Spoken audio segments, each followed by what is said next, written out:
when it comes to modern relationships, especially those in Western society, you're not in a relationship with your girlfriend or boyfriend on her own or on his own.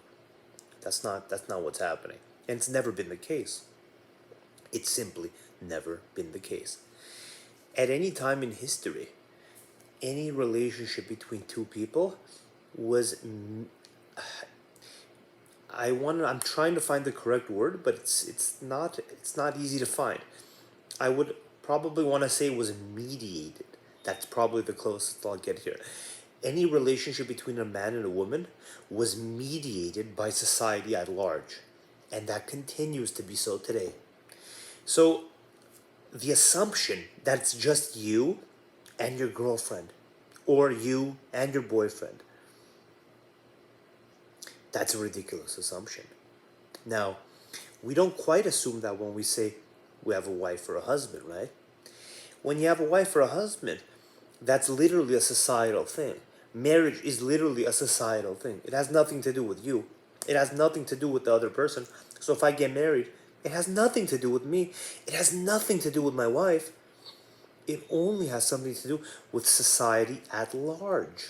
That's why gay people were, and not so much anymore, they were struggling for years and battling for years to be able to get married in the United States, right? Because if it was just about the gay man and the gay man, or the two lesbians, if it was just about them, why would they even care? They care, and rightly so, because marriage has nothing, zero to do with you or me or with your partner. It literally is a societal thing. You're showing society, hey, I'm married to this person. Hey, I'm bonded to this person. And you expect certain things from society by making that statement. So it's an interplay between you and society. You meaning the couple and society, not you alone. And that has been true always. That simply has been true always. But the problem is that in today's world, we have a far greater distinction between marriage and non-marriage relationships. So there's a cutoff line. We have a dividing line, married and non-married, where in the past this line was gone, and instead it was a much more fluid spectrum.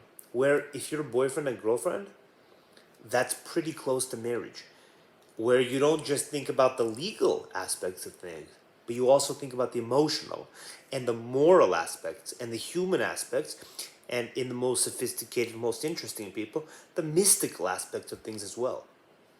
And so, if I have a relationship with my girlfriend, that relationship, it has, it doesn't, it's not like when we get married there's going to be some magical thing that happens and we're now like a different relationship. We're still two people. The only thing that happens is our relationship, ours, with society changes in a way. That's what happens. And the same has been true throughout history. So the reason that you find relationships difficult in the modern world, and the reason you find breakups or relationship complications difficult, is because you don't understand what I just said. You don't understand it deeply. You somehow think that when you have a boyfriend or girlfriend, that the relationship between you and her is just between you and her, and that it's not a much grander and more mystical thing that's happening, right? But it is. It truly is. And when you don't acknowledge that, or when you live in a way, and sometimes our society makes us live in that way, when you live in a way that ignores that, you're going to have trouble, you're going to suffer. So I feel like I'm speaking in too much in generalities here, and an example may be useful. So let's go into an example here. Let's say you're in a relationship with somebody 1,000 years ago in some medieval European village, right? In that medieval European village, you know everyone in that village. You literally know everyone in that village. And it's not like living in a city today where you're an anonymous being, From the moment you're a few years old, you already understand or have a kind of are starting to understand who your father was, who your father is. And you know that who your father and mother are going to be really, really important uh, factors for you in your life. That influences you. If your father's a shoemaker, you're a shoemaker. You just are. That's the kind of approach people had.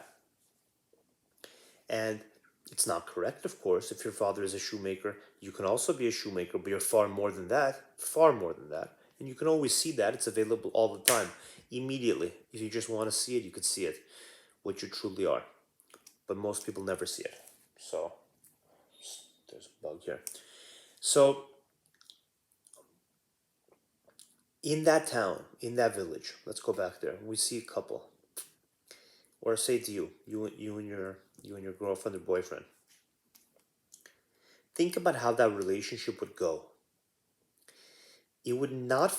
It would never, not even for an instant, not even for an instant, be the kind of relationship where you go on a date with her. That's a crazy, ridiculous thing. The entire relationship would be mediated by your community. What does that mean? That means from the moment, not even when you decide to ask her out, but from the moment you decide you want a partner, from the moment you and your family decide it's now time for you to get married, from that moment, your family is involved, right? And your family would be involved at a deep level, not at a surface level, not at a consultative level, but at a core level. And they would be the ones that find potential mates for you. They would be the ones that find it. So once, say you're a man, once you reach a certain age, your father and mother, probably mainly your father, depending on his stature, depending on who he is in that community, will reach out to his network and find a few potential ladies for you. So it's already being mediated by your dad, but it's also being mediated by the father of every one of those potential ladies. And the moment, whatever happens, say somehow an event happens or some kind of, who knows how it happens, but at some point you get to meet them and then you tell your dad in private, yeah, I like this one more, whatever. That can happen in a bunch of different ways, but that's not the important part here. The important part is at the end, the kind of the relationship, the initial thrust of the relationship is started by your dad and other men, other elder men in your community, other knowledgeable, respected elder men. Now, even to this level, say your dad finds a few women, you like one of them, you say, Dad, I like this one, let's go with that one. That lady, right, that lady, she has a dad. Maybe she did the same thing and she says, I like this one, cool. She likes you, you like her, wow, that's awesome, right? That's better than a lot of other scenarios that could happen where your dad says, here's five ladies, and you like her, and then she says, no, I don't like him, I like this other guy. That's a scenario. A lot of possibilities can happen there. Other possibilities are your dad says, no, you have to marry this girl for political reasons. That's another possibility. So there's a lot of things that can happen, a lot of ways that this could turn out. One way is that you like this lady and she likes you back. That's a good, cool, awesome way. That's the best. That's great. But it's not always like that. But say it is. Say it's that kind of positive, pleasant scenario. Even still, there's not it's not over. The mediation is not over, not even close. It's very possible that other people in the society won't want these two people to get married. It's very possible and reasonable, and it happened in the past where an elder in the community. So you want to get married to this girl, and then not about to, because this would happen before you got married, but you're trying to court this person, you're trying to get together with her, and then an elder or a senior member in the community, truly a senior member, a respected member, like maybe an elder, or out of a village of like a few hundred people, maybe somebody that's considered kind of an ancestral, knowledgeable elder, a very old person usually, would have a say. They would most likely have a say, and they could say, no, I don't think this is a good idea. And you pretty much wouldn't be able to do anything about it, right? And you have stories, you kind of have some stories about things like that, like Romeo and Juliet, star-crossed lovers whose families are feuding and they can't get married, right? And so in the past, you had this kind of mediation of the relationship. So let's continue with the example. So say the elder signs off for your first date with this person, your first real date. It's going to be completely chaperoned. There's going to be males from her family that are going to be present during your first date and your first few dates, and they'll probably be present up until you get married. Now, that entire world, like all the way up to marriage and past marriage, your family's still going to be heavily involved. You're just not going to be doing anything on your own. And there wouldn't be a lot of room. Like, imagine the lady saying, I want to break up with you, or the guy saying, I want to break up with you. There wouldn't be a lot of room for that. And there would be far greater understanding of the mystical aspect of relationships, of the deep mystical aspects that arise when two humans come in contact with each other. And that respect would mitigate a lot of the bad behavior we have nowadays in modern society. Okay? But that's not it. That's not the only thing that would mitigate it. Other things would mitigate it too, but you would have a far greater respect for each other. So once you once you know once you start dating this girl, if something better comes along, and the same is true for her, if something better comes along, there's going to be more friction leaving and jumping to another person. So say the lady she likes another guy more, yeah, basically she's locked in. It's going to be very tough for her to go anywhere else. I mean, how is that going to happen? Like, once it's decided in the community of 300, it's unlikely that we know our past. It's not rocket science to understand that the lady's locked in. It's very there's very few chances for her to have an autonomous decision after that. She's locked in. And it's kind of true for the guy as well. Now, the guy could not like the lady, he can have affairs and stuff, but once he's in it, he's pretty locked in. So imagine the guy says, no, I don't like you, I like that other pretty girl instead. What's that going to do for the guy? It's going to fuck him up big time in that community. They're going to know him as a loose, wild man who makes decisions based on whatever happens up here. Oh, a thought came into this fucking area, into his heart, whatever, and he made a decision. He's switching paths.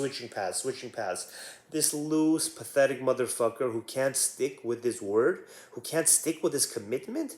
What a pathetic man. Who's ever going to want to marry that guy again in that community? What a self-respecting man will allow his daughter to marry such a man in that community? It's going to be tough. The same thing is true for a woman, but there's going to be a lot more of... The rhetoric may be different. It may be slightly shifted. And we know how it will be shifted a little bit. So that's the past. But in today's world, there's no mediation from family. No mediation from anyone that knows you. But there's still mediation from society. Because it's not possible to have a relationship without mediation. Unless you go and find a girl in the forest and you're always going to stay in the forest and you don't see anybody else, then you could say your relationship is not mediated by society. But as long as you live here with us, you just can't escape us. Sorry, bro. Sorry, lady. If you live here with us, society is involved. Okay? Except it's involved differently now. Differently. Today, it's no longer your mom or your dad being involved, right? It's no longer that. It's the state that's involved, and capital and private enterprise that are involved. So,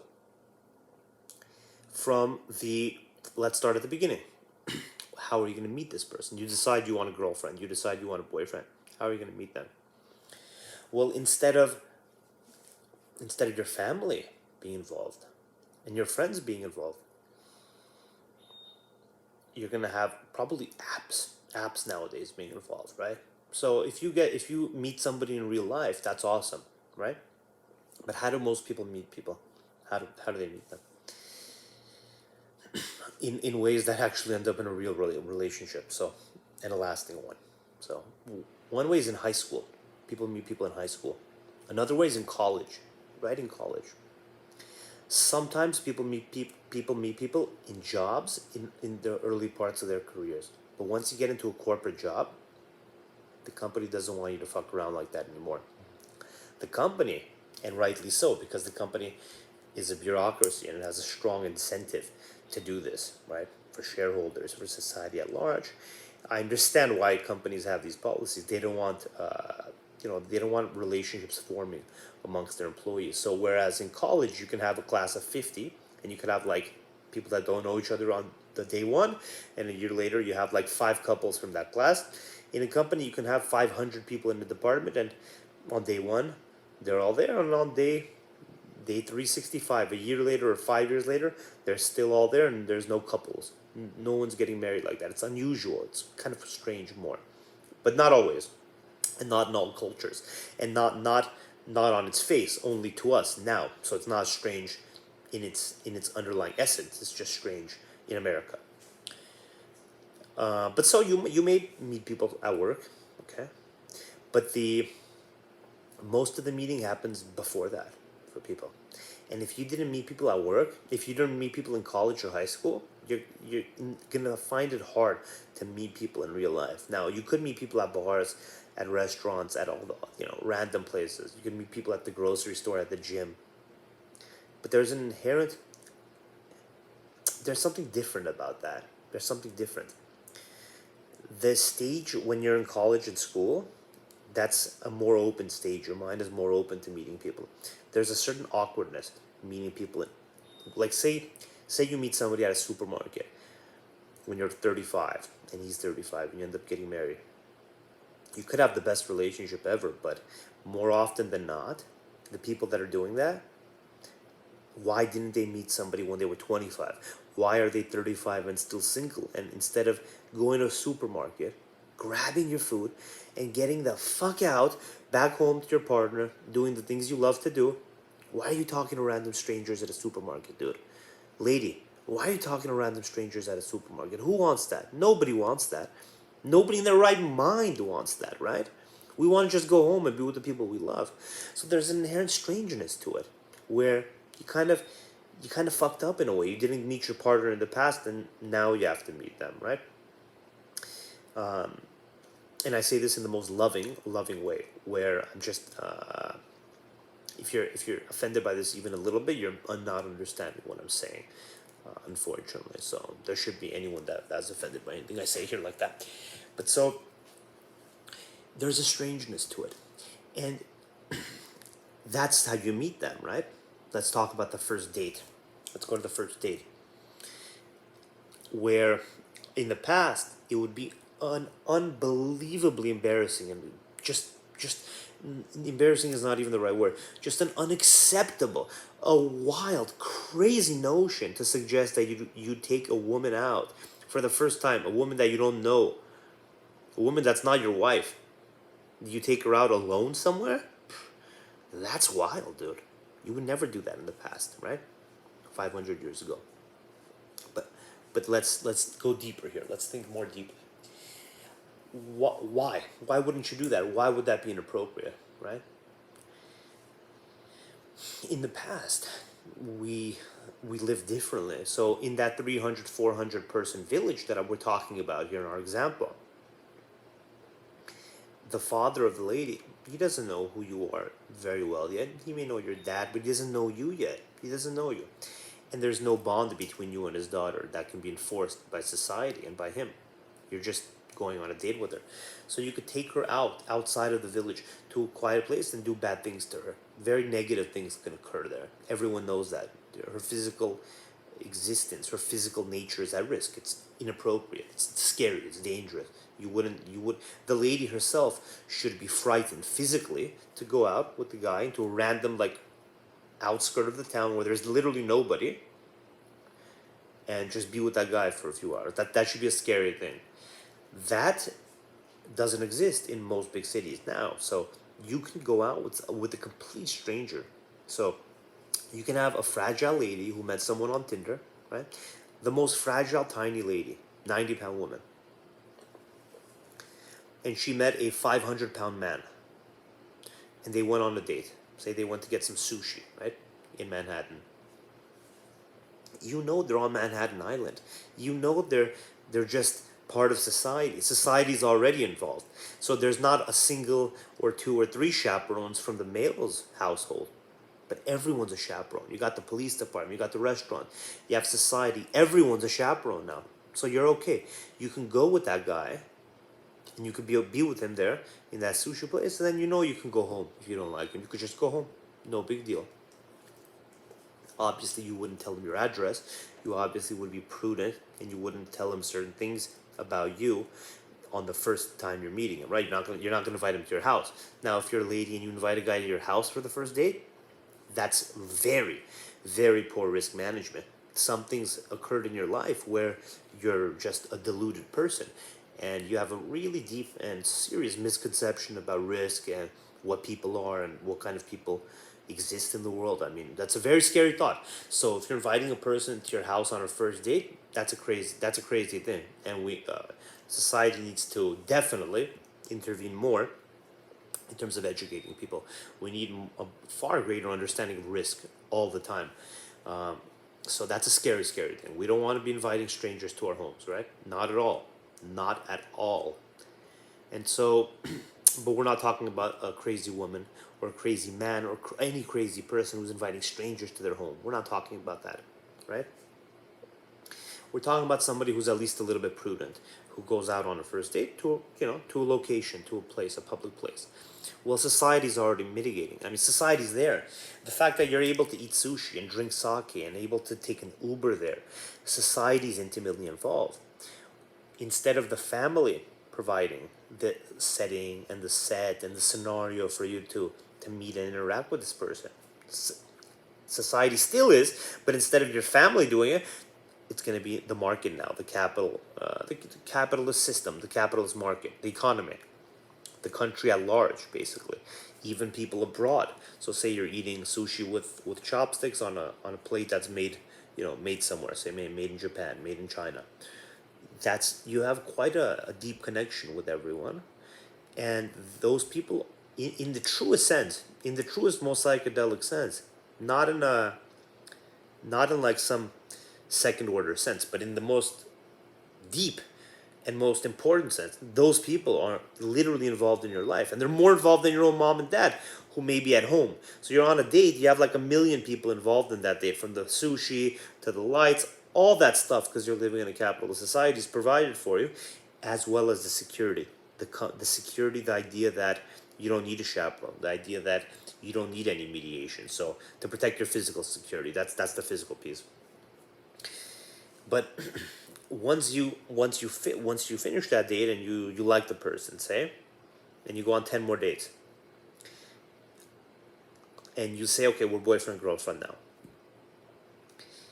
What you're doing is you're taking the place of your entire community in that village. So in that village, it was your dad, your mom, maybe your mom's a very influential person, right? I mean, a lot of scenarios can happen. Maybe your mom's incredibly influential, and she has a big say on your dad, and she's able to influence your dad and steer him towards making a better decision for you, right? Maybe your mom's an evil fuck, and she steers your dad towards making the wrong decision for you, and you hate your mom.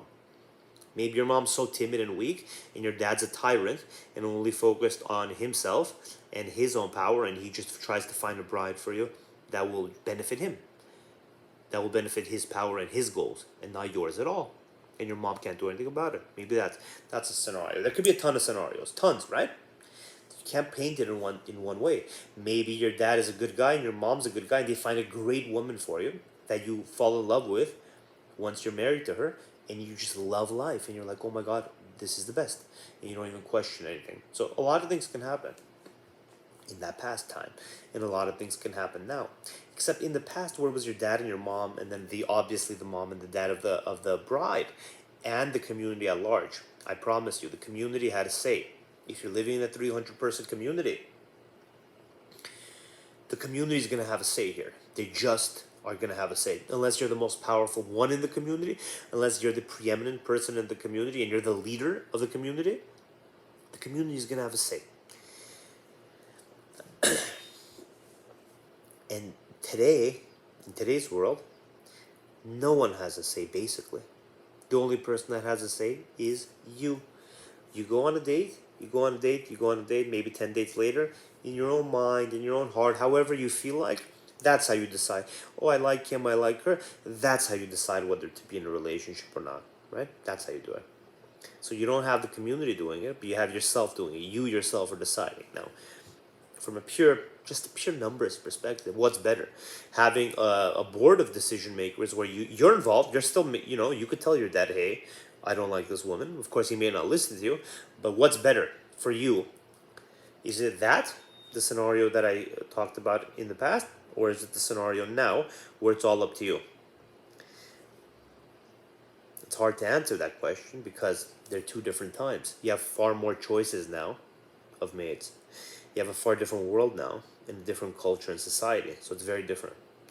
But today's approach does make some people miserable in relationships. Today's approach does hurt people in relationships. There is negatives to today's approach that are not present in the past, and there's negatives in the past that are not present in today's approach. So what I'm trying to get at with this discussion here is that the way we pick mates, the way we get into relationships today, is simply different than at any other point in history. We've never had this kind of life.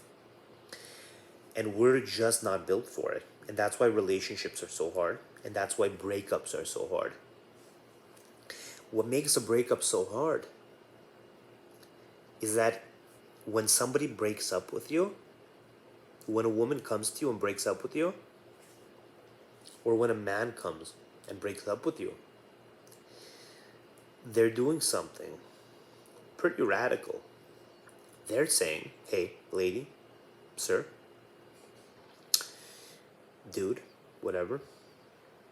They're saying this. They're saying, I've decided to end it with you. I've decided to no longer be with you. I've decided to basically no longer spend time with you and commit to you. Physically, literally to be with you, spend time with you.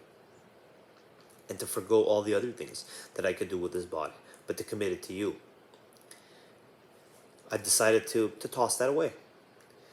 And there's a deep underlying assumption there, right? There's an underlying understanding and assumption there that you have the ability to do that, that it's morally okay to do that. So first of all, you have the big assumption that it's morally okay to do that. You're assuming that if I've been with you for a while, if I've committed to you, say we were in a relationship for a year, right? And I break up with the lady I'm in a relationship with for a year.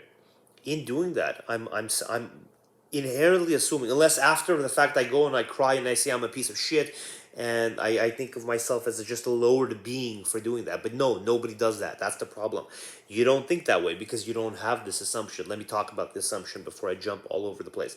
The assumption is that I have the ability, I have the moral right and the ability to end relationships I don't want to be in. That there's no underlying tie between us, that just saying I want to break the tie and breaking it, that just doing that can break.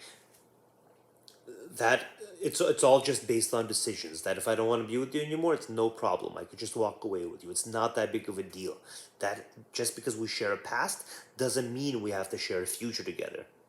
Just because we've shared memories and made sacrifices for each other doesn't mean we have to continue doing that. And also, it doesn't mean I owe anything to you. I don't owe anything to you. I can completely walk away. I can completely turn the key and walk away if we're boyfriend or girlfriend. And you can't come after me. You can't do a single thing about it, right? Now, in the past, if a man did that to his woman before they got married, especially if he had sex with her, and today we're assuming that they had sex, but in the past they probably didn't have sex until they were married, and it was still more intense. And today, everything I just said is after sex. So you're saying I slept with you, and I'm still okay with walking away. We're so crazy in today's society that we think you could take somebody's virginity and still walk away. There's just no consequences anymore. There simply are no consequences anymore. Where in the past, if you did something like that, there would be physical consequences for you and your household, probably. At least there will be reputational ones and moral ones. You have a society today that doesn't, that just loves the the idea that each person is his own little universe and not tied to anything. That however I feel and whatever I think and whoever I think I might be and however I want to lead my life, that's how I should lead my life. Just because up here I think I should lead my life a certain way, just because I think of that for a second up here, that I should actually go out into the physical world and manifest that into reality. That's kind of a crazy thing. In the past, literally all of the past up until modern times, if you said something like that, they would have said you're a fucking idiot. You're setting yourself for a life of misery. You're just gonna be miserable like that. But we would tell them, hey, we're already miserable. We live in the modern world.